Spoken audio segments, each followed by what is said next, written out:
And so on behalf of the ANU College of Law and the Electoral Regulation Research Network, I'd like to welcome you all to this event on issues arising from police activity during election time. We have two eminent and well-qualified speakers to talk about a range of issues. Professor James Stellios, who'll be speaking first, is a professor here at the ANU College of Law specialising in constitutional law matters. And David Savage, whose biography I have here, is a visiting fellow at the ANU. He was an AFP Federal Agent and served in a number of roles, including as a UN Peacekeeper in Mozambique, Timor Leste and Bougainville. And I'm sure that you will all have looked at his more extensive biography on our webpage. So the format for today's event is for each of the speakers to have between 20 and 25 minutes to give their presentations, and then for us to take questions at the end.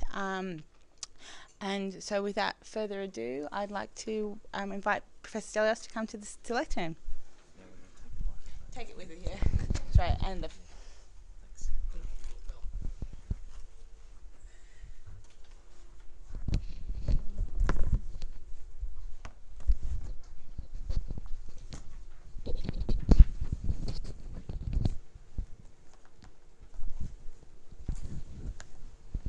get myself organised.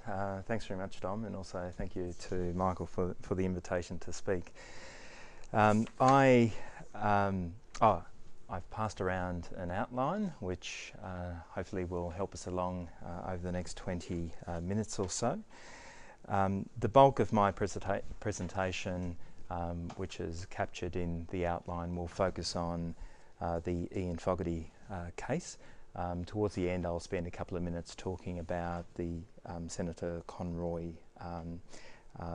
incident, but then I'll leave David to reflect further on that case.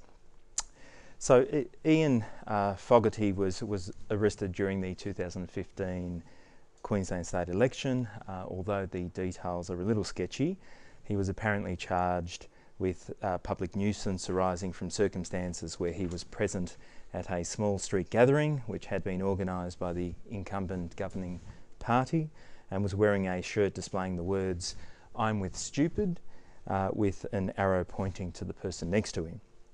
It's not entirely clear whether the wearing of the t-shirt was the reason for the arrest, but it does provide an interesting case study to consider some broader questions of policing and political communication, particularly around election time.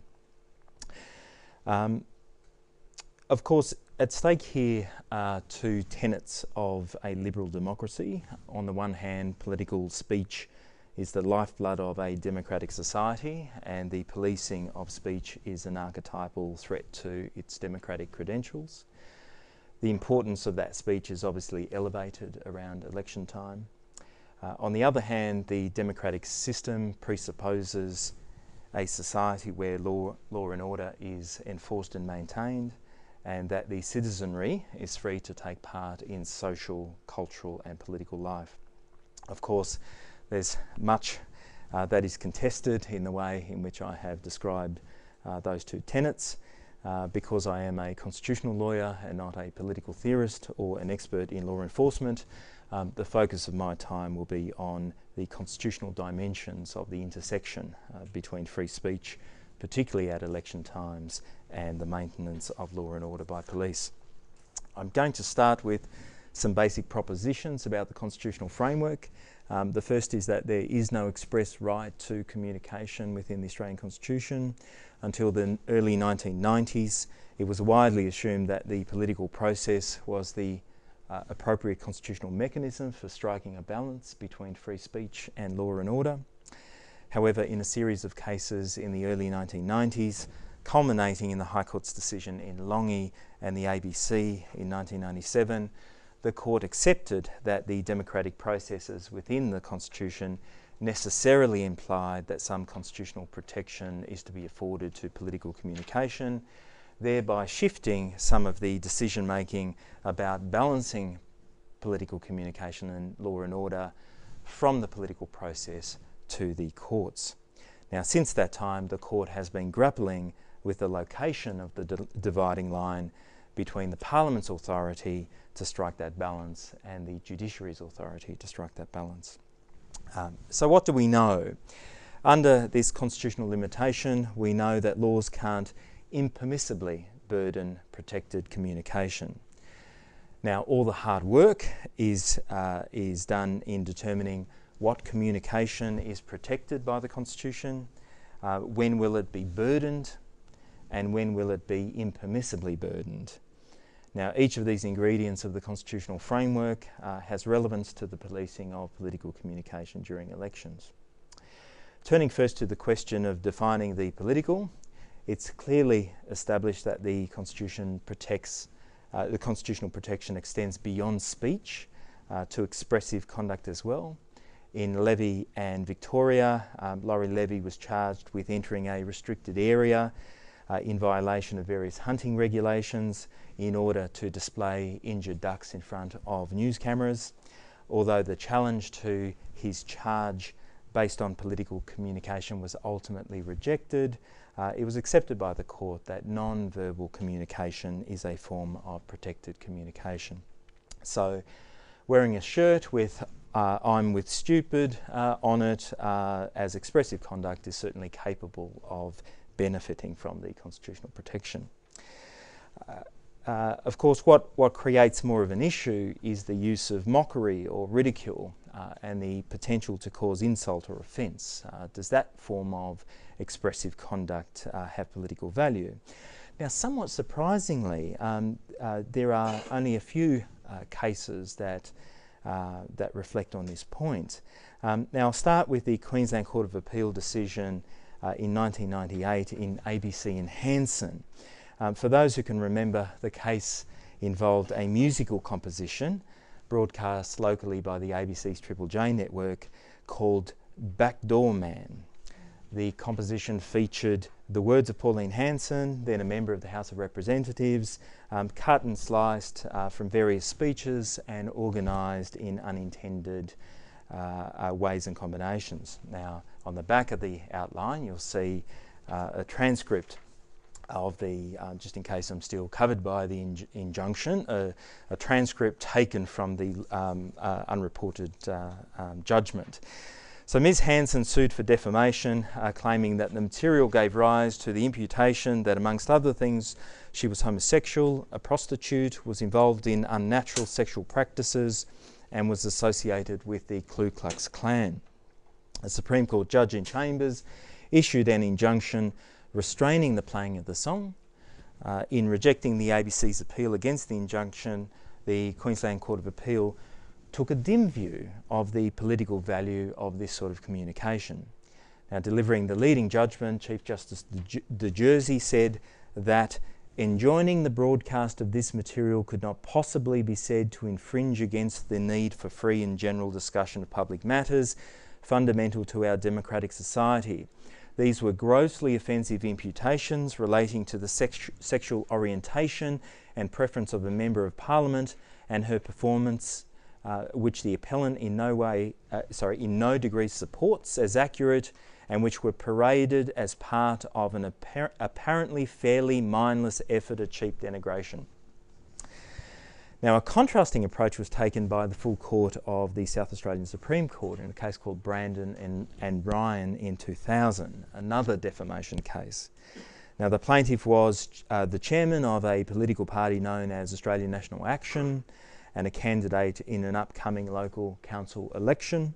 The defendant was the editor of an Adelaide-based newspaper, The Messenger, and published an article entitled "It's Little Mickey and the Big Bad Racists."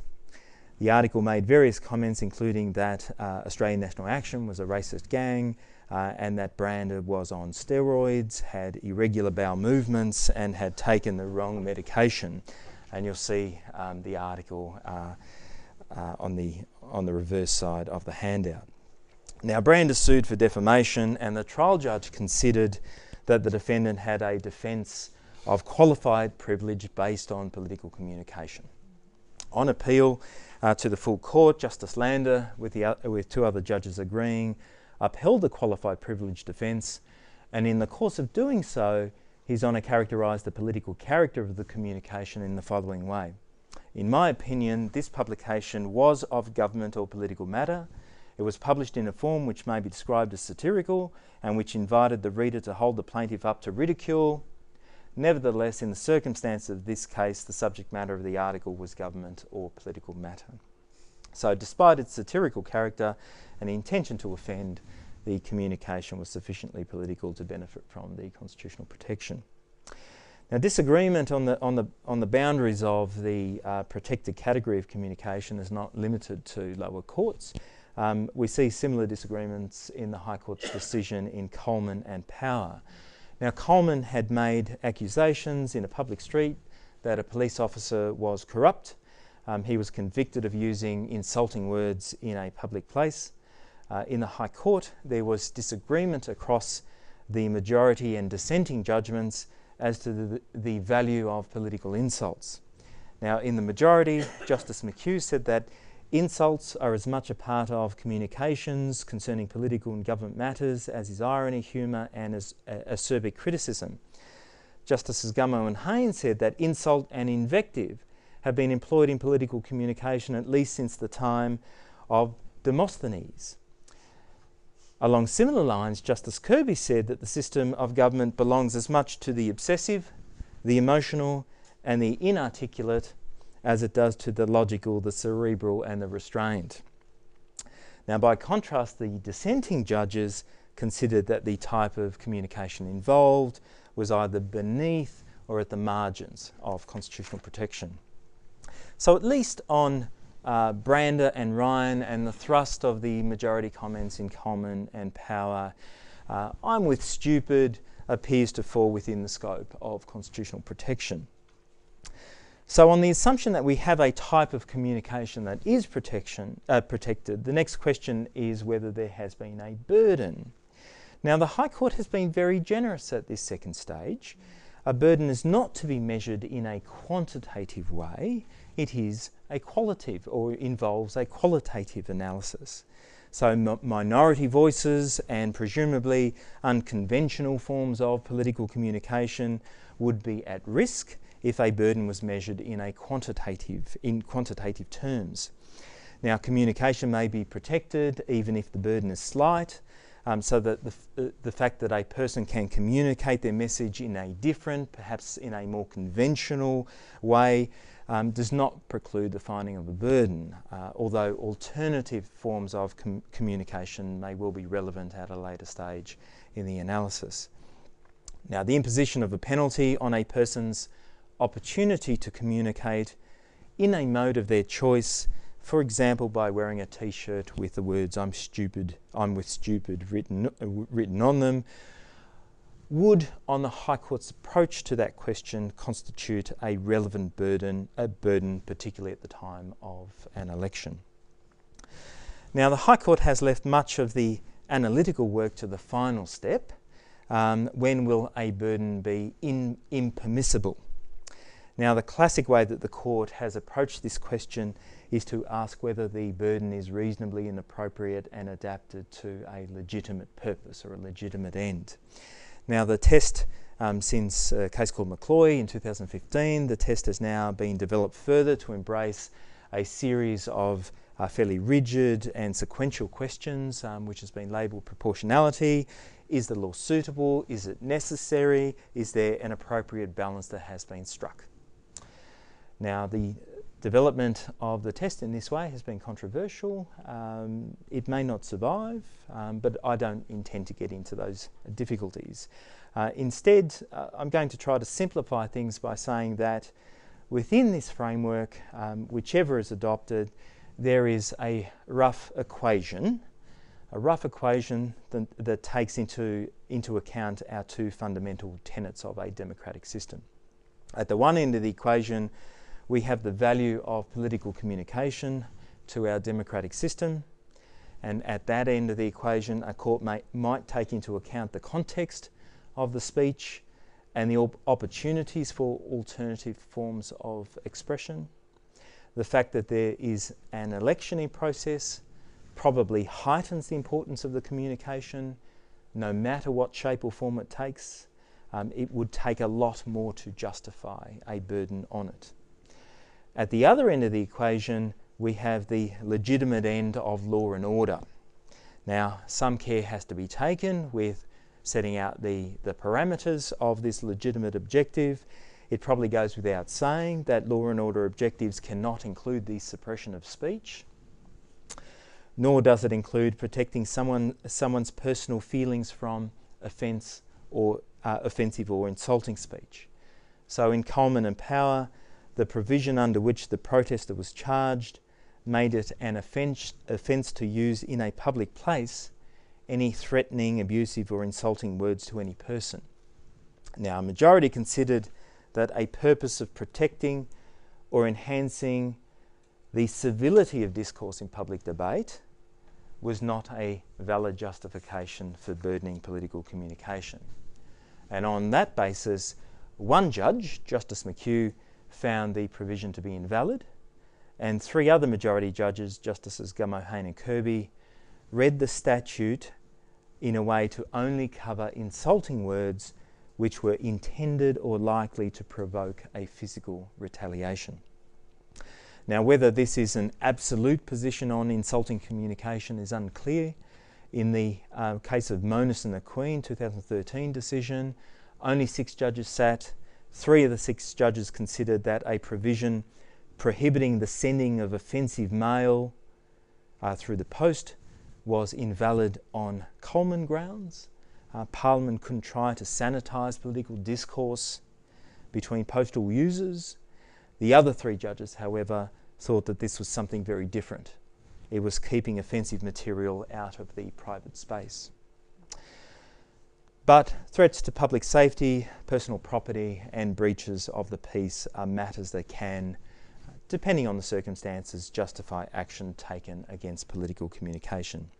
Now, my best guess on the basis of Coleman is that the public nuisance offence in the Fogarty case would have had to be read down so as not to catch offensive language that was not intended or likely to provoke a violent response or breach of the peace.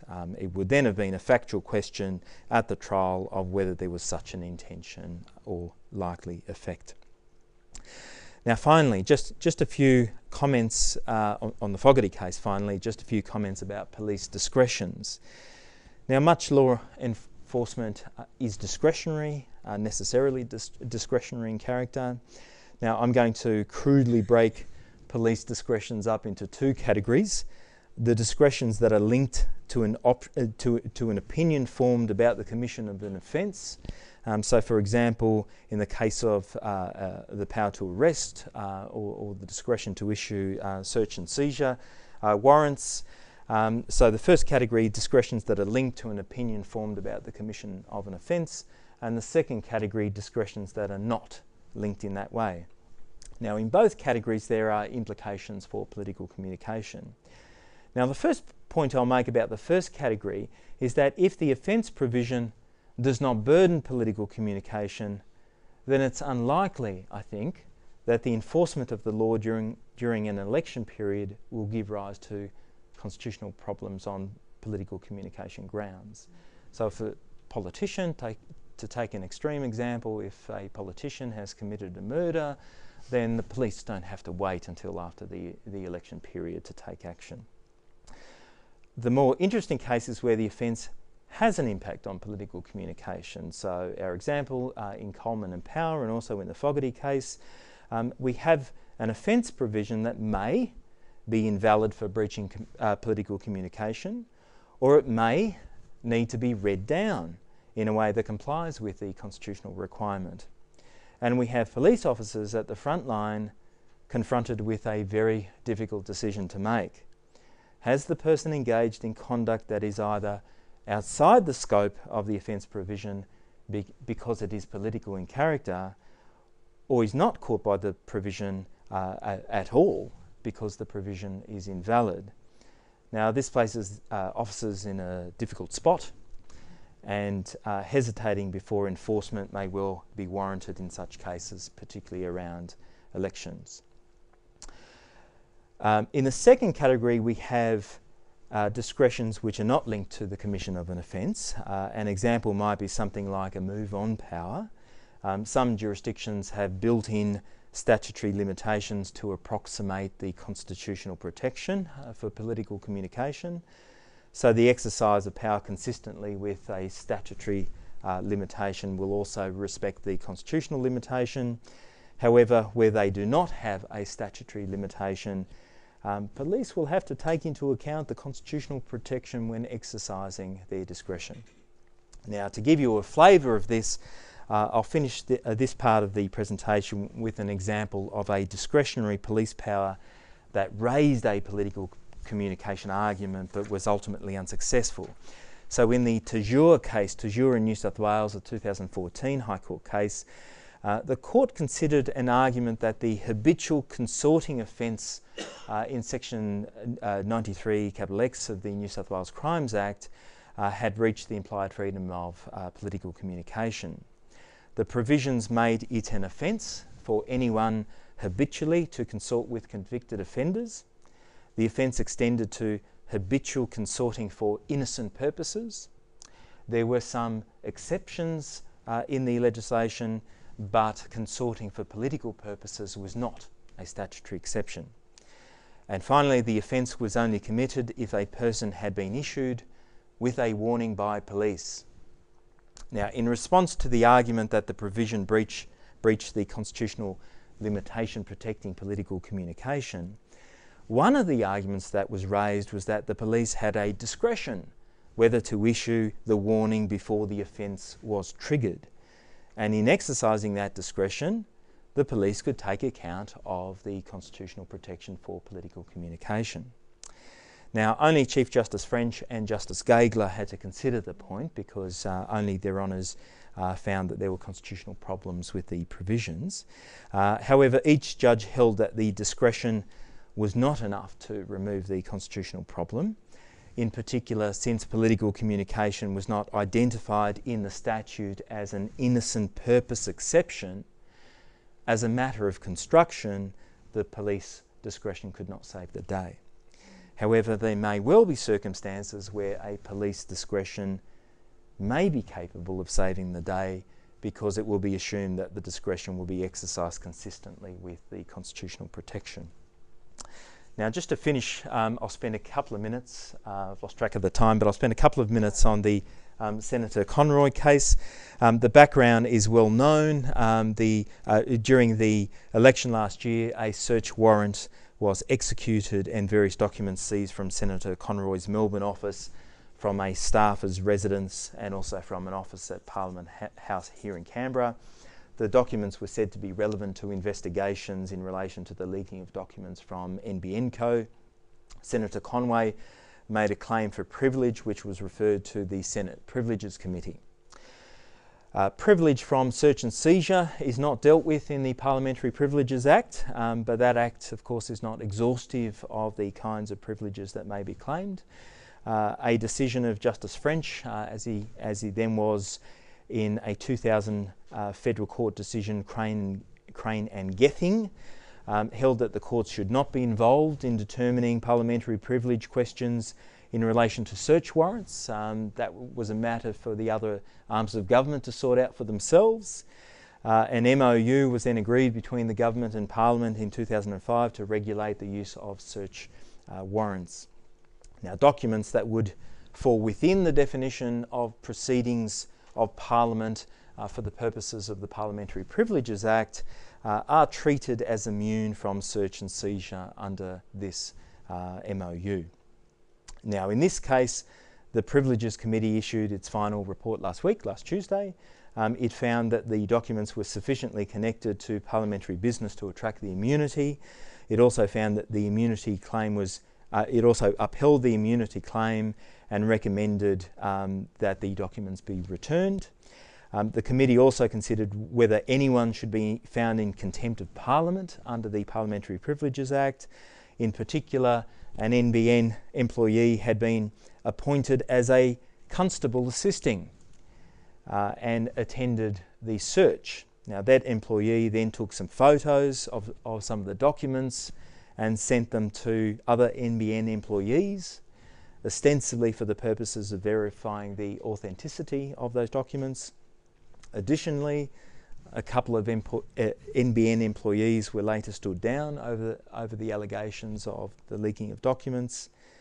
The committee concluded that there had been an improper interference with parliamentary business, but did not find contempt. The police, the committee said, were fulfilling their lawful duties in good faith. In relation to the dissemination of the photographs, the committee was satisfied that there were appropriate safeguards in place. And in relation to the actions taken against the NBN employees, given the high bar for finding contempt, the committee ultimately accepted the evidence that on the evidence the NBN had acted upon information revealed from its own internal investigations. The committee expressed concerns around a lack of pre-warrant protocols in the AFP for requesting and approving warrants in the circumstances of parliamentary business. It also noted that the 2005 MOU may need to be revised to ensure that all persons involved in the execution of warrants understand and respect the requirement to quarantine information whilst privileges claims are determined, an issue to be addressed in the committee's ongoing inquiry into the use of intrusive powers. And on that note, I might hand over to David.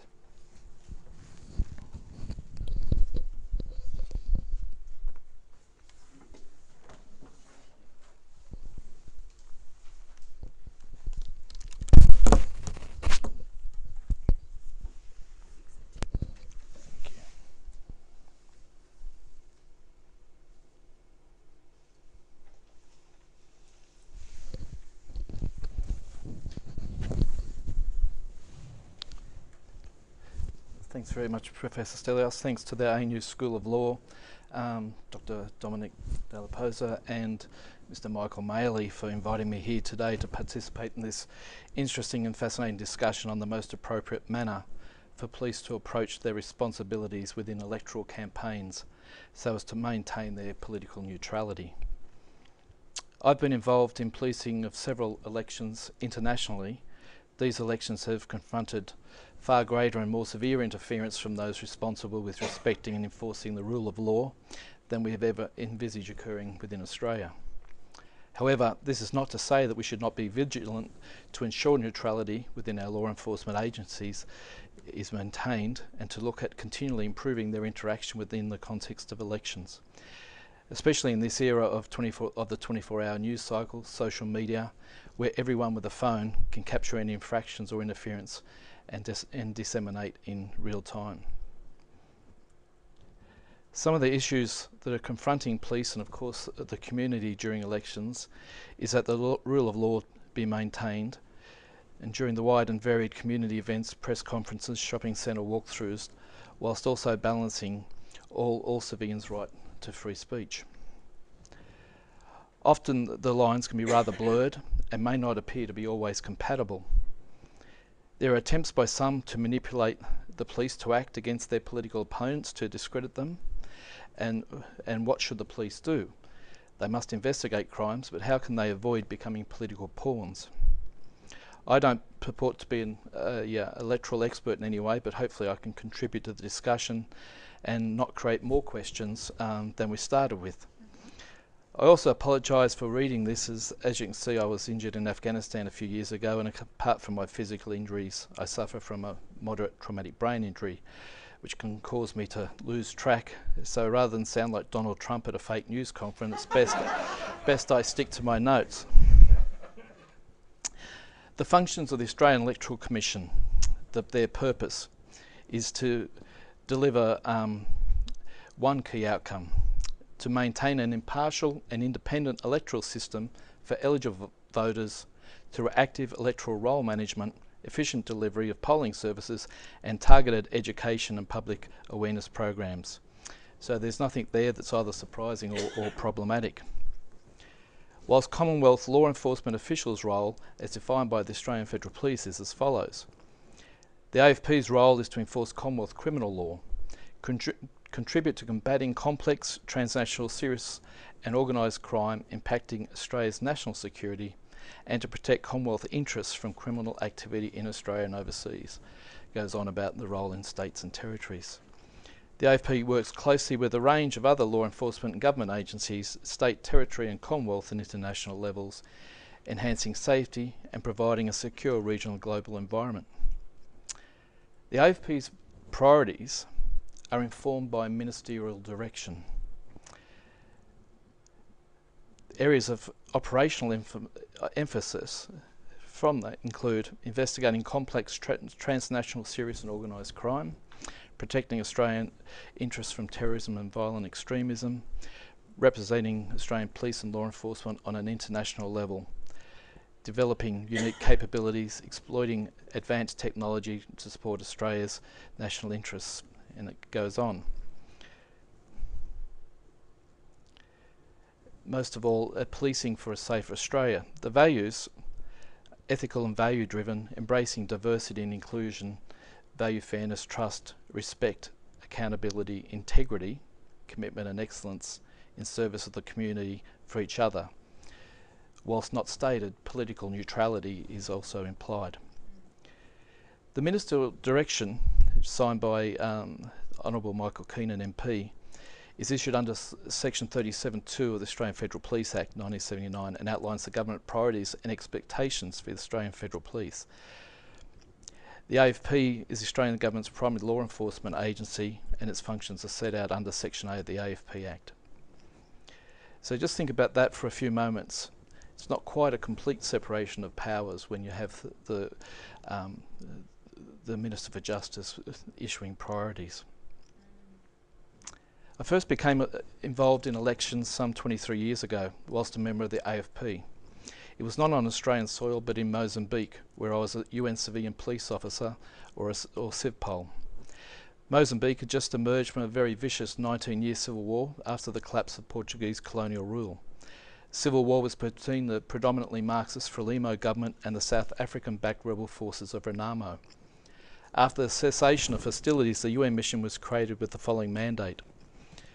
ONUMA was established by the Security Council Resolution 797 to help implement the General Peace Agreement, to monitor and verify the ceasefire, separation and concentration of forces, demobilisation.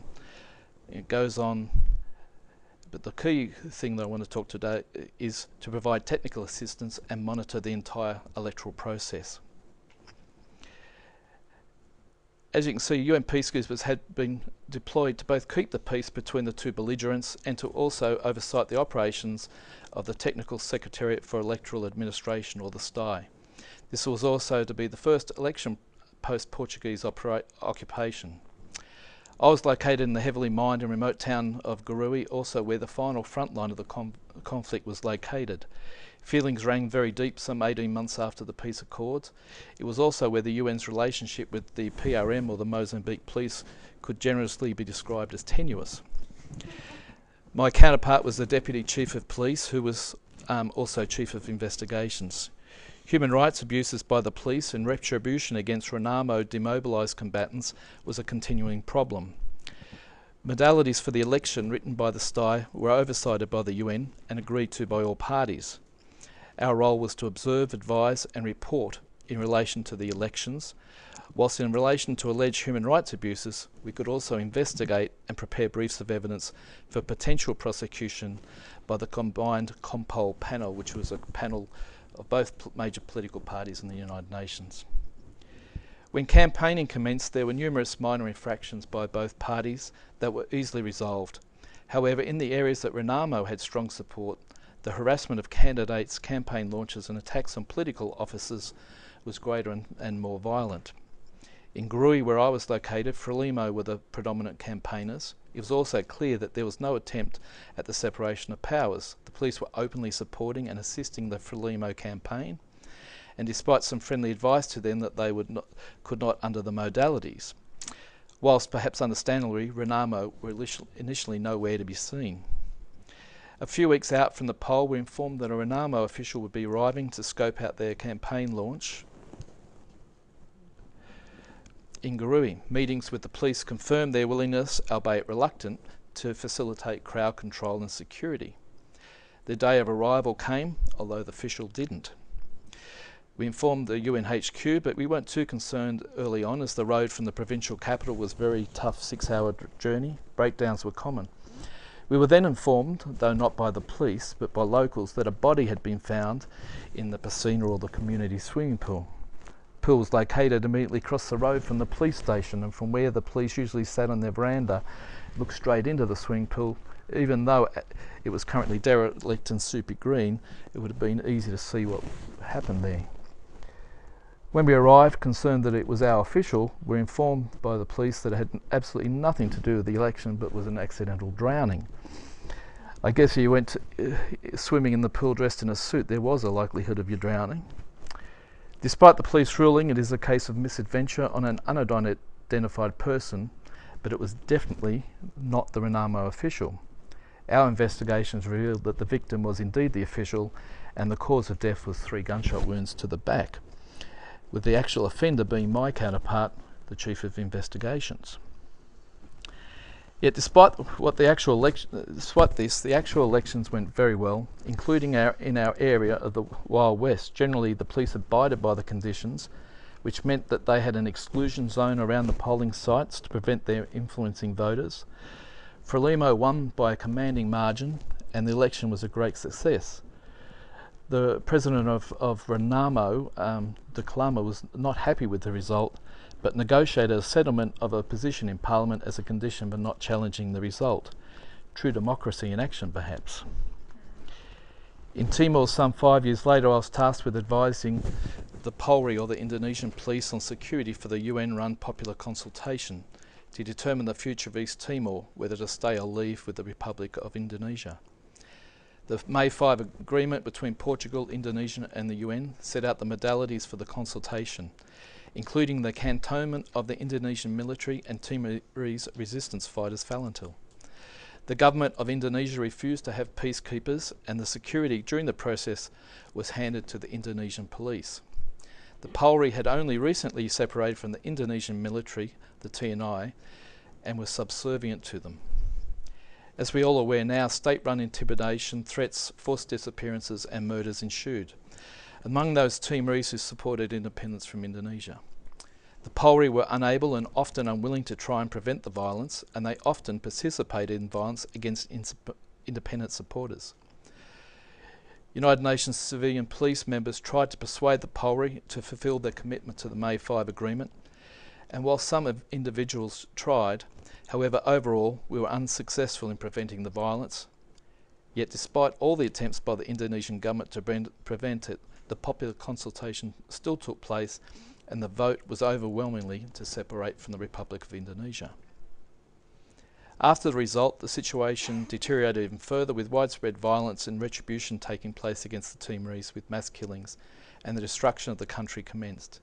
In the area of Timor where I was based, the worst mass killing took place in the Indonesian district police headquarters, the Meliana Polres, where thousands of independent supporters had taken shelter. Both Indonesian military and the police took part in the massacre of the pro-independence leadership there. Aren't we lucky that we aren't faced with those extremes in our country? Though we still have issues that confront us here.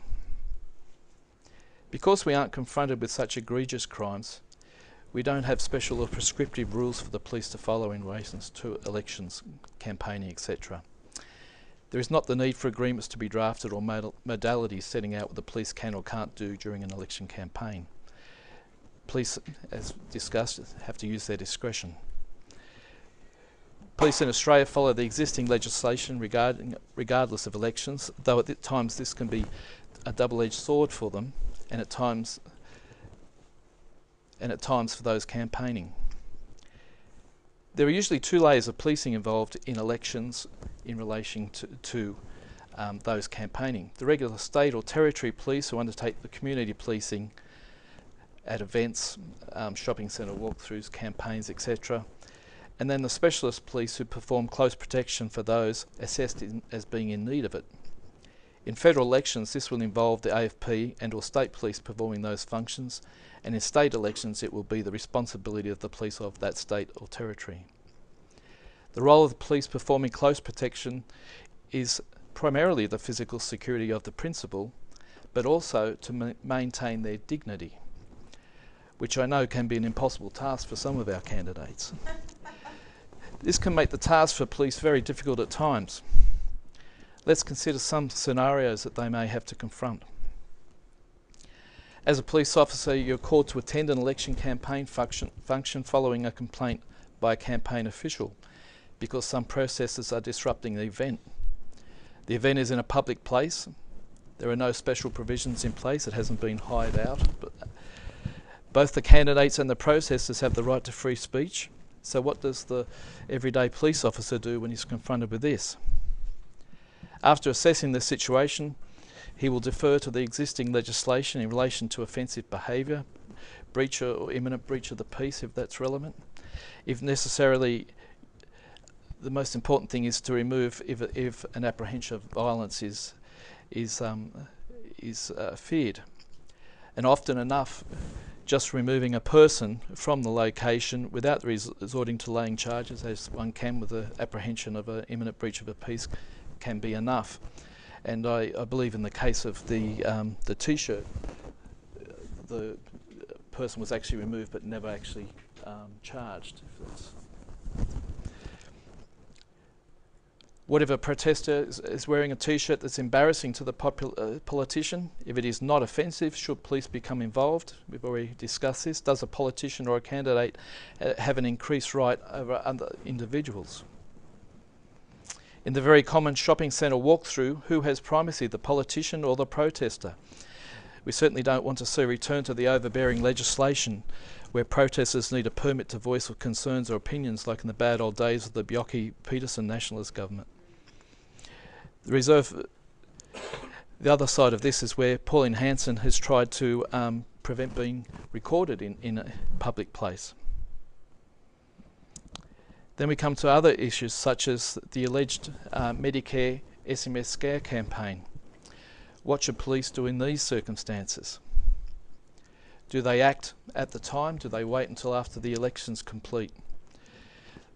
The Conroy NBN document issue, which we've heard from, when police receive a complaint or a referral, they are obliged to investigate. However, in those cases where there are possible far-reaching implications, where it could become critical to an election vis-a-vis the Clinton FBI allegations, what do the police do? They are between a rock and a hard place. How do they prevent themselves from being manipulated or from becoming part of the political discourse? When does public interest prevail over the presumption of innocence of those whose the allegations are against? The AFP have processes in place in relation to the issues of political nature. Referrals of political sensitive investigations go to a specific place, head office investigations, where they're overseen by senior officers, usually an assistant commissioner. Exercising of powers such as execution of search warrants at Parliament House, electoral offices or homes, as in the Conroy case, need approval from a senior officer, usually an assistant commissioner, to ensure minimalisation of political fallout.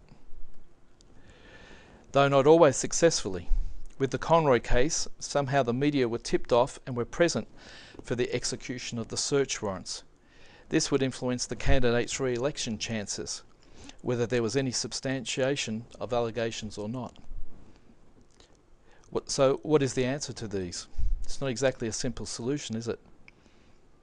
I'd contend that in these minor cases, such as the Queensland T-shirt incident, that little needs to be done, as common sense almost always prevails. Police will undertake their duties responsibly. There will be the potential for some mistakes to occur, but due to the potential implications of these being small, this would be preferable than prescriptive legislation. Perhaps the dissemination of information, read those High Court rulings, and read the constitutional powers could be undertaken, although is that necessary and how effective would that be? As discussed, the police are should be aware of them and should act as they see fit as they confront things. By and large, Australian police are apolitical and generally are proud of this. They are regularly confronted with issues that may be contrary to their personal beliefs, such as demonstrations for human rights issues, yet they have to carry out their duties professionally without issue. The area that I see perhaps needs some fine-tuning is the issue of referral of offences against political candidates in the lead up to an election, which could influence an election result. If we recall, under the AFP Act, the AFP priorities are set by the Minister. So there certainly is a possibility of political interference, although there are certain checks and balances in place to dissuade that from occurring. I believe that the police must investigate when they become aware of an allegation or an offence if it is serious enough at that time. But how can the political fallout be minimised? Perhaps some panel could be formed to assess allegations around election times to determine whether it should proceed prior to the election, that's the investigation, or it's a matter that could wait until after the completion of the election, therefore avoiding interference in the results. As our political system is different to the US, where the allegations against Clinton may have had a major effect on her election campaign, it may have a lesser effect here, though I'm no electoral expert, so I'll leave that to others. Though the real question is, if an allegation or referral is received by law enforcement agencies, what information should they disclose about these matters to the press and public? The presumption of innocence is critical in our legal system, and any disclosures have the potential to affect outcomes, as resolution of the investigations are more than likely to be completed way after the election has taken place, especially if a prosecution is undertaken. And we all know that mud sticks regardless if there is nothing to substantiate that allegation. Of course, police should not inform the media prior to any search warrants being executed, and that's just basic procedures, and definitely would be showing political bias. But should they inform the public that a candidate is under investigation? Where does the public interest fall here? I believe that any disclosures to the public should be prevented until the burden of proof has been reached, or if a senior police official, perhaps in concert with the DPP, deems that the allegation is serious enough that the public or national interest overrides the right of the individual. Thank you very much.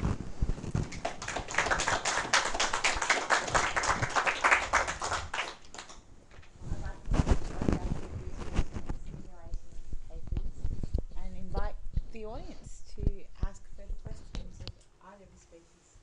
Just raise your hand so I can identify you. Thank you, Michael. I have a few observations arising from the two fascinating presentations. And the first one really comes from the Conroy case and some points that David made. Is what is the actual nature of the concept of neutrality in the political sense that the police may have in mind? Because it seems to me there are two different approaches you could take to that. One is to say we will be neutral by doing exactly what we would have done if this offender had nothing to do with politics. We will pretend that politics does not exist and is not happening, and we will just follow our operational procedures. That's one approach. The alternative approach would be to say we are conscious that even if our intentions are particularly neutral, the consequences of our actions may be politically beneficial to one side or the other, and therefore we must take account not just of what we do, but how it's going to be reported in the press, what impact it's going to have on the flow of the political campaigns that are going on, and so on. As we saw in the Conroy case, it grabbed the headlines, at least in Melbourne, for 2 or 3 days. So I think there's an interesting question there of whether the police actually have a clear sense of what their obligation to neutrality is, and whether it's an appropriate one from the broader perspective. The second issue, which I thought came out from both presentations, is what is the nature of political campaign activities? There was an understanding in Australia 30, 40, 50 years ago that part of the theatre of political campaigning was that you would have interjectors, that you would have interplay between the politicians and the audience. And there's some wonderful passages in Sir Robert Menzies' memoirs about what a gift to a politician would be a noisy interjector at a meeting with whom you could bounce off. So these were very much seen as public events. It seems to me now we've almost moved into an environment where when politicians appear in public at all at election time, it's really for the cameras, it's really for the nightly news, and they see themselves more as performers for a show or on a film set rather than interacting with people on a day-to-day basis. And hence you have the advanced teams that go into the shopping centre before the Meet the People walk to make sure that the people are all going to be friendly and the like. And maybe they're moving to the sense, getting some sort of sense and understanding that they really own these events, even though they're in public places. They have a right to control them, and anyone who wants to sort of disrupt and spoil the happy vibes is to be dealt with as if they're criminals. We do seem to have had, I think, a change in the way politics proceeds in this way. The third one, which is a slight extrapolation from that, is all of the other sorts of interferences with political events and that one sees from time to time. And some politicians, like Senator Bill Heffernan, were famous for gate crashing their opponents' press conferences and interfering with those sorts of activities. There was a famous Chaser skit a few years ago when they had one of their people dressed as Noddy standing behind people being interviewed, nodding satirically. And Noddy on that occasion got taken away by the police. So there was, I think there's also this question of how far do this sense of owning your public events go? Hang on, I might just let David respond to those three, and then we'll take it from there. Sure. Well, I think that when you talk about being actors on the stage, I think the reality is as their oratory skills have diminished, they're far more concerned about being able to respond appropriately as some of our previous politicians might have been able to. It's such a difficult task for any police officer to be called upon to any of these incidents, because you're damned if you do and damned if you don't, and you're going to be criticised from either party, and the reality is, as we know, that a lot of these interjections are actually from the opposing political candidate, so that it's not as if someone's just deciding to voice their opinion. They may be being paid to go there or to purposely disrupt an event, which but it's difficult for police to do that. It's I don't know. It's one of those things where discretion has to take place, considering everything that they're confronted with at the time. And as I said, who has the primacy of the freedom of speech, the political candidate or the protester? Who, is it those who can scream louder or those who have got the greater number? Especially, in a public place where, it's much easier if they've got at a function centre or something that they've hired and they're lawful owners as of that time, that they can exclude anyone that they don't want to. But in a public place, it's very difficult. So I don't have a clear answer, and I'm just glad I'm not a policeman anymore.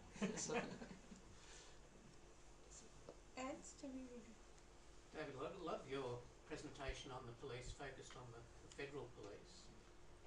Of course, a lot of political activity, demonstrations and so on take place in the state capitals. Do you see the state police as well informed as you see the federal police, or are many of them essentially thugs who delight in bashing up students and unionists and so on? Well, to your second part, no, I don't see them as I think, certainly in generations past that did occur, but I don't think that's the case now. Are they as well trained and informed? I would say not, but because they have to be such generalists to undertake their duty, but they're still highly educated and well trained. But each state and territory has differing legislation in relation to public order and so they've got to act within their specific legislation. I'll just throw up another dimension that we sort of saw in 2007, and this is something that we more see with the armed forces, and that is politicians wanting to be associated with that uniform raises their stature, and the Northern Territory intervention, I think, in 2007, it wasn't during a campaign, but it was shortly before it. That was a political stunt. 95% of it was a political stunt to generate a boost in the government's stocks, and that was an attempt to use the authority to join with the authority of the police. And as you say, the minister decides their priorities. I mean, I remember thinking, what if the AFP just decided, well, this is actually not something we find appropriate, but as you say, the minister decides. So that's that. Yeah, it's one of the difficulties. When you don't have a complete separation, you've got to follow instructions under the actors. Sorry, gentleman blue shirt. Yeah. Yeah. I'm trying to think about how to phrase this. Okay, so can we consider police action to be a form of political communication? If not, intentional or direct, perhaps de facto political communication. So the head of the FBI coming out on the Clinton email, the AFP bursting in Conway's offices despite the press being there. If we can answer that question with a yes, even a conditional yes, on what grounds should the higher command officers or the officers who are making a decision about when to move on a particular infraction or accusation, on what grounds should they make that decision, given that their actions may be viewed as a form of political communication? I might let James do the first one and answer that one. Yeah, that's a really interesting question, and you can see, you can imagine that in some conceptions of democracy and political communication, that the actions of not only the police but other agencies, government agencies, might constitute a form of communication that sort of goes into the public space. I think in terms of Australian constitutional terms, I think the answer would be no.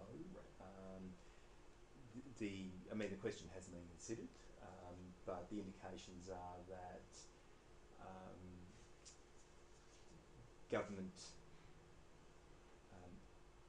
forms of communication from government agencies is not the kind of communication that attracts constitutional protection. So the case that comes to mind is, and I can't remember the name of the case, it'll come to me, but questions about whether or not what the Electoral Commission printed on the ballot paper is a form of political communication. Thank you. That's right. Yep.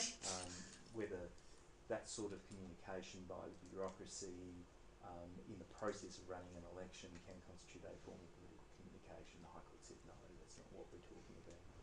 So I think the short answer in Australian constitutional terms, the short answer is no. Maybe you want to get to the second part? Well, as Michael said, I think it was his first point across is what's the responsibility of the police or the agencies to investigate crimes or suspected crimes, and do they delay an investigation to become during a political campaign, or is it their responsibility to investigate it without fear or favour according to they would at any other time? And I think that they have to do it as if it was any other time. It's just the matter of how the public or whether the public becomes aware of it. I think when you have stage managed search warrants being executed with the media there, that's when they are starting, if it was the police or it was somebody else that tipped off the media, that's when of course they are starting to influence in the sphere. I don't have a definitive answer of it, but I think clearly that they have the responsibility to investigate at the time. That it's just about whether there's any disclosure about to the public of the offences that they're investigating. Sorry, keep asking that back. Yeah. I'm coming from Slovenia. I'm a diplomat here, but it's very informative and thank you very much for the presentation. I would like to hear more about the training of the police, because working at court back in Slovenia, I know it's very important that the lawyers, the courts, and the police know and understand the concepts very well and in similar way. So I have a question about the regular training of the police, for example, federal police. Is it regular? Do you have workshops on human rights, and do you update like police officer that are daily at work about the new issues that arise and the new knowledge that you know we all get from these new cases? Just as another former police officer here as well, so if Donna has anything about this, interject. The federal police, certainly in my experience, has a far more comprehensive training regime and in-service training, because they're better funded, to be honest, than the state police, and have a smaller numbers, so it's easier to keep them updated. I know that they do have human rights training. As to whether they have training in specific to elections, I believe they don't, but I stand corrected on that. Those police that are involved in what's called Protection Division, that does diplomatic protection as well as of our politicians, certainly have training in relation to the Constitution and internationally protected persons, but their role is not to prosecute or anything. It's about to protect people and get them out of harm's way. It's I guess it's something that could be considered. Especially when we're talking about recent High Court rulings and things.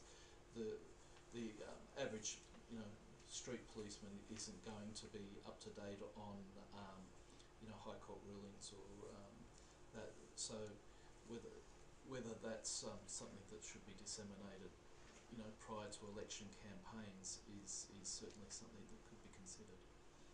I'll just add to that, usually it's the let's say the detective branches, if they're investigating particular crimes, will be aware of the most up-to-date recent court results, and that will be filtered back quite definitely, because it does have an impact on how they approach their investigations for future, especially with TIs, telephone intercepts and listening device warrants, and there's some major cases around that which had massive impact on the way that those things were approached.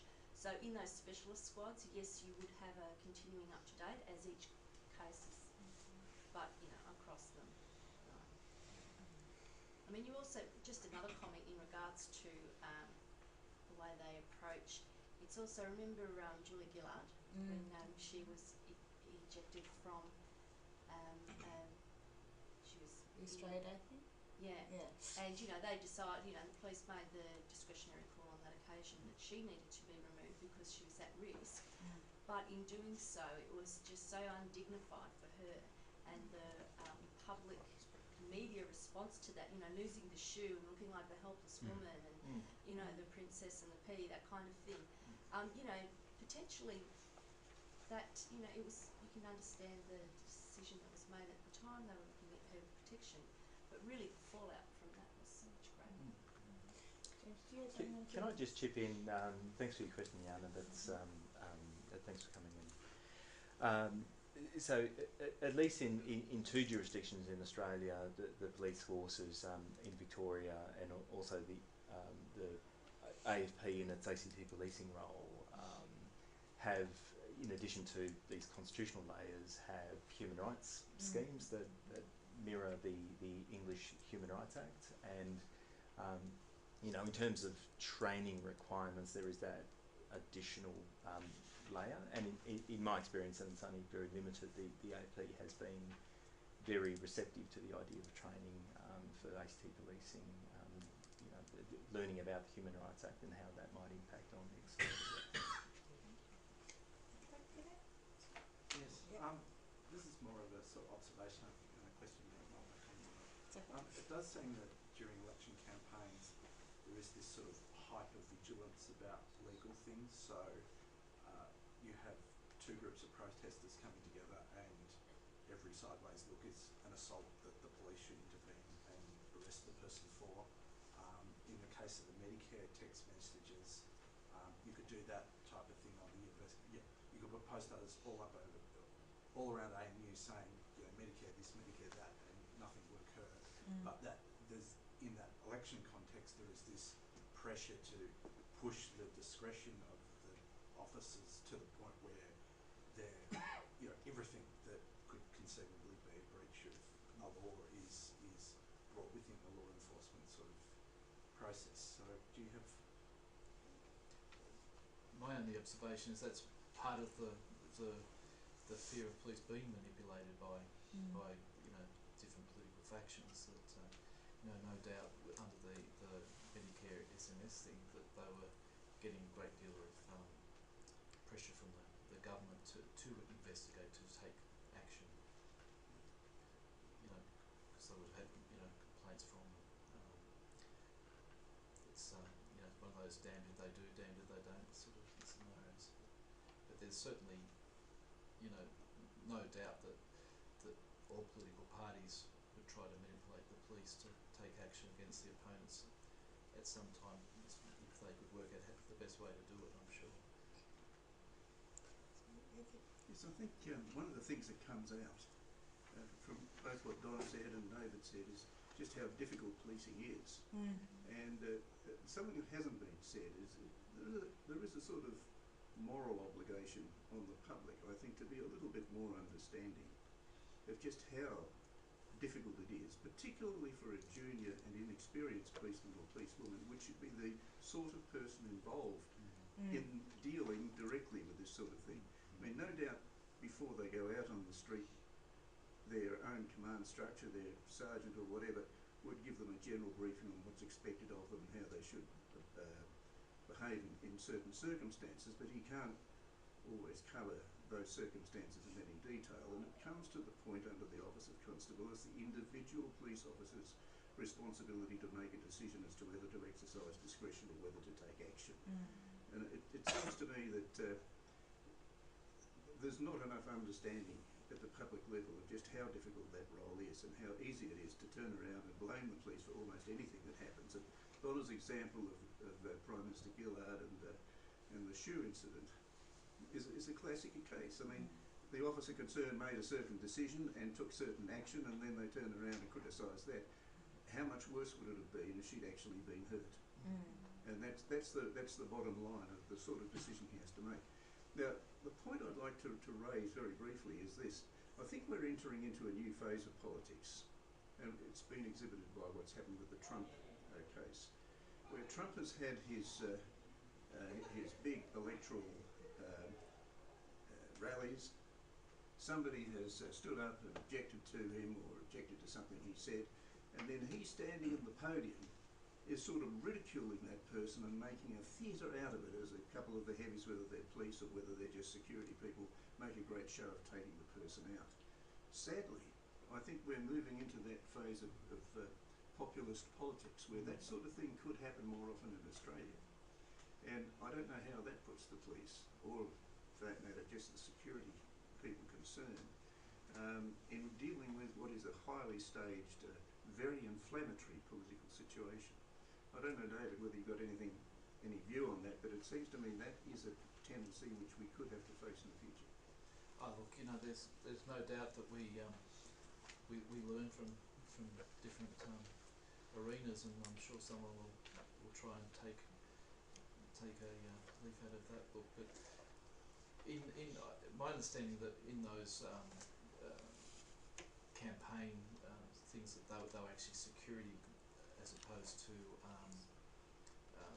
police officers, and you know, once again, it depends if it's if it's not a public place, if it's something a venue that's been hired and they control whether by ticket or other means how to enter, then they can decide whose right to be there can be removed. It's the means of removing them that's I think most of those involved the protesters being assaulted and dragged out, and I'm surprised that the action wasn't taken by those, unless, you know, it could have even been, that could have been stage managed as well, whether this could have been Trump people had got someone to get up there and yell and scream, so he could have played more to the theatre. If that's where the difficulty is, you know, who is everyone? You know, is the whole thing theatre? It's very difficult to know. Right at the back. You mentioned problems in Queensland were several generations ago. I was a young student when the Queensland police rioted outside the Wigan Terrace Hotel, and a very large crowd over essentially down a cliff, because the South African rugby team was staying in the hotel. And at the time, there was a legal powerlessness. There was essentially nothing to be done legally. And my question is to James: has anything happened in the last 45 years at a national level, not Queensland because we have a more active Supreme Court and we have the CMC, but has anything happened at national level, Constitution, Commonwealth agencies, Commonwealth law, that may actually allow a citizen to, or a group of citizens to challenge that type of police action when it is so strongly endorsed by the government? So in the So at Commonwealth level, is there anything? yeah, so We have no Civil Rights Act, you know. well, no, we don't. You know, outside of the constitutional protection for political communication, there's very little constitutional traction. There is, at the federal level, there is a form of human rights legislation in the scrutiny of bills legislation, which was enacted in 2011, but it would not be of assistance in the type of scenario that you have in mind. So, I mean, what do you know, within the constitutional space, what do you see as the form of political communication that might have been you know, threatened or impeded in that sort of scenario? Well, essentially, opposition of any type really was just not allowed. As long as people stayed on campus, there was no police presence. But as soon as it went off campus, the police were essentially instructed to act beyond their powers. But in a context of a unicameral parliament and a very dominant premier. Yeah. No. The short answer is no, I think. Outside of those developments that I've spoken about in terms of protection for political communication and bringing the form of communication within a protected category, no.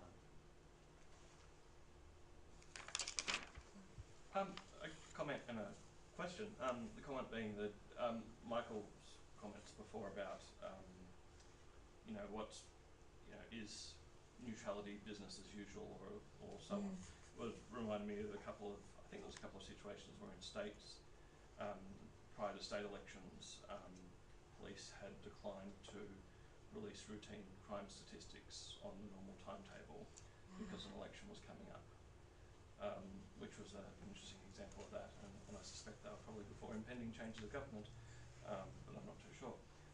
But the question was more about,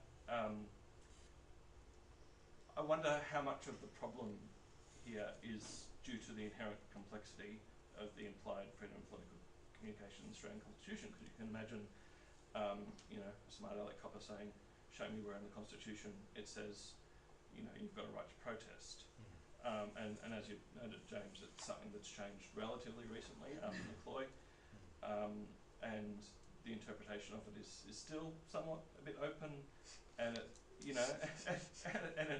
and when it first happened in the Australian Capital Television, it was something of a stretch of reading of those particular parts of the Constitution.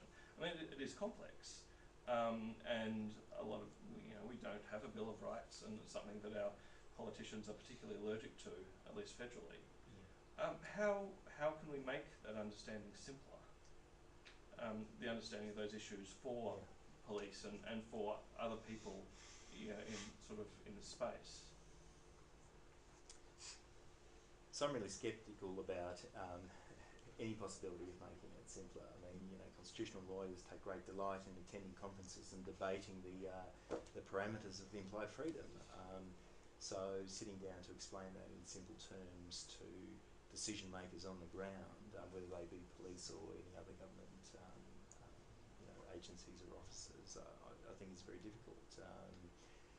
I guess the best that you can do is provide opportunities for training to give them benchmarks or default scenarios, but ultimately, particularly in the context of policing, I mean, these are very difficult decisions to be made in very difficult circumstances, and to expect any informed decision making, realistically expect any informed decision making that would probably account for constitutional protection, I think is just really nonsense. So I think you do your best to train, in the context of police officers, train police officers to make sensible judgments, and some will get through, and at the end of the day, a court might, like in Coleman, a court might say, well, that was on the wrong side of the line, but I'm not sure outside of some attempts to inform decision makers about the broad parameters of the constitutional framework and the scope of their legal authority. I think there's only so much that can be done. David, did you want to? No, you're right. Okay. I've got a last couple of minutes if anyone wants to ask a question. Okay. Okay. Yes. One more response to you. When you say the public should give the police, let them more slack, you surely mean the media, because I think the public is 90%. The public is very sympathetic to the police. I think you mean people like us. Well, more just not to rush to judgment so much. I guess that's what I'm concerned with. Yeah. Sorry, and James. Sorry, if we're finished, I just wanted to, before we close, just reflect back on a question that was asked by Mike right at the outset about hecklers and the interjectors. There was some footage last night on some of the media channels, on news channels, of a senior policeman giving an interview outside of a police station in a country town. I think it was Albury, I can't quite remember. And there was an intoxicated man in the background sort of walking towards the interview and screaming out all sorts of things to try and interrupt things. And the police officer stopped the interview, said, "Excuse me for a moment," and went over to him, grabbed him basically by the scruff of the neck and hauled him into the police station, and then came back out and finished the interview. But my serious response, in terms of hecklers, one of the things that is really underdone in a constitutional sense is a proper understanding of the importance of political communication to the democratic system and an understanding of it to the democratic system. And the High Court has, because the discovery of the implied freedom of political communication was so controversial and raised some serious questions about the legitimacy of the role of the court in discovering these things, the High Court has tried to distance itself from over-theorising the implied freedom and the value of political communication. So they haven't, in terms of constitutional discourse, there really hasn't been, coming out of the High Court or other courts, a serious engagement with political communication at that level. One thing I will say though is that the indications from some of the cases, particularly those comments that I read out from the Coleman case, tends to suggest that at least a majority view on the High Court has been that it's not about sanitising political discourse and enhancing the civility of political discourse. It really is about recognising the outsiders and the outliers and recognising the value of their communication. So the hecklers and the interjectors may well get a decent run in the High Court, I think. On that note, you've been a wonderful and non-heckling audience. And I would like to thank both our speakers for, despite what James said, synthesising these issues with admirable simplicity, and given the complexities of them both from a legal standpoint but also from a moral, ethical and operational perspective. Before we join in thanking both speakers, I'd also like to thank my co-conveners, particularly Michael Maley, who was very instrumental in having this happen, but also Damon Muller and Peter Brent, without whom I couldn't have possibly hoped to organise today's event. So could you join with me in thanking the speakers?